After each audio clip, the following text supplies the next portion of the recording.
Flash në Top Albania Radio. Informacionet kryesore të ditës. Përshëndetje, këto janë lajmet e orës 16. Përshëndetje. Sot festohet Dita e Verës. Në Elbasan festimet kanë nisur që herët në mëngjes. Qyteti është shndruar në një skenë të madhe festive ku mijëra qytetarë dhe vizitorë nga i gjithë vendi janë mbledhur për të marrë pjesë në atmosferën magjike që e bën Elbasanin zemrën e kësaj feste. Edhe Tirana u mbush me atmosferë festive këtë 14 mars, teksa mijëra qytetarë dolën në rrugë për të festuar Ditën e Verës. Sheshi Skënderbej dhe bulevardi Dëshmorët e Kombit ishin epiqendra e festimeve me balona shumë ngjyrshe që krijuan një pamje spektakolare. Nuk munguan as tendat me ballokume tradicionale. Dita e Verës është një fest pagane me origjinë të lashtë. Festimi kryhet në nderim të natyrës shqiptare dhe bimësisë që merrihet pikërisht më 14 mars. Ballokumi është gatimi tradicional që e karakterizon këtë fest, ndërsa në disa zona të Shqipërisë ndizen edhe zjarre. Urimet nuk munguan nga presidenti Begaj, kryeministri Rama dhe kreu i Partisë Demokratike Sali Berisha. Kryetari i Partisë Demokratike Berisha nga Elbasani për festën e Ditës së Verës u ndal tek largimi i dashnor Sulës nga Partia Demokratike dhe bashkimin me partinë e Adriatik Lambajt. Shqipëria bëhet. Sa i përket deputetit që thatë ju, ai bëri zgjedhjen e tij. Nuk kam çfarë të them. Bëri gabim, por prap ka kohë ta mendoj, u shpreh ai. Mëtej Berisha bëri premtime për rritje pagash dhe pensionesh. Pas 6 vitesh, nga maj 2019 kur ka nisur të hapet pjesërisht më në fund, tuneli Morrizit u hap sot me rastin e Ditës së Verës. Tuneli është i gjatë 3.7 km dhe shkurton distancën mes Tibrës dhe Tiranës në vetëm 2 orë. Për pak javë pritet të mbyllet edhe segmenti Maqellar-Peshkopi. Lajmet në internet në adresën www.topalbaniaradio.com. Erja Ago, e dashura të arrestuarit Safet Bajri, është ndaluar pasi dyshohet se ka ndihmuar këtë të fundit në vrasjen e Fatbar Licit, i cili u ekzekutua në vitin 2018. Mësohet se Ago ka ankimuar vendimin.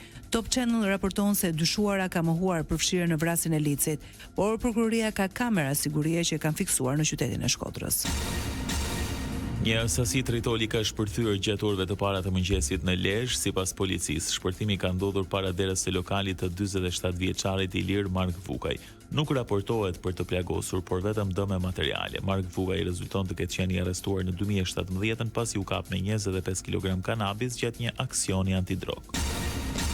Mario Përlesha, i cili mbahet i arrestuar për vrasjen e bashkëmoshatarit të tij Martin Sani, kërkon lirinë në gjykatën e lartë. Përlesha, i përmes avokatit të tij mbrojtës, ka dorëzuar rekurs në gjykatën e lartë, ku kërkon heqjen e masës së arrestit në burg të caktuar nga të dyja shkallët e gjykimit. Ndërkohë ende nuk është caktuar një datë për seancën. Top Albania Radio. Si pasojë e motit të keq janë pezulluar lundrimet ditën e sotme për tragetet e linjës Durrës-Bari dhe Anasjelltas. Lundrimet sipas njoftimit do të vijojnë më datë 15 mars. Masat janë ndërmarrë pasi dallgët arrin në det deri në 8 ball. Vendi ynë do të ndikohet sot nga kushte atmosferike relativisht të paqëndrueshme për shkak të masave ajrore të lagështa me origjinë perëndimore. Dita do të jetë mbushur me vranësira mesatare deri të dendura si dhe alternime të her pas hershme kthjellimesh. Lajme nga rajoni. Emisari Evropian për dialogun Peter Sorensen do të vizitojë Kosovën javën që vjen. Lajmi bëhet me dije nga burimet diplomatike në Bruksel. Kjo është vizita e parë e tij në cilësinë e përfaqësuesit të Bashkimit Evropian për dialogun. Vizita do të zhvillohet mes 17 dhe 19 marsit. Nesër Beogradi do të jetë qendra një tubimi masiv të organizuar nga studentët, por ndërsa ata thonë se protesta do të jetë paqësore, presidenti serb Vučić paralajmëron dhunë dhe arrestime. Madje mediat serbe shkruajnë se mund të ketë një përsëritje të Banjskës.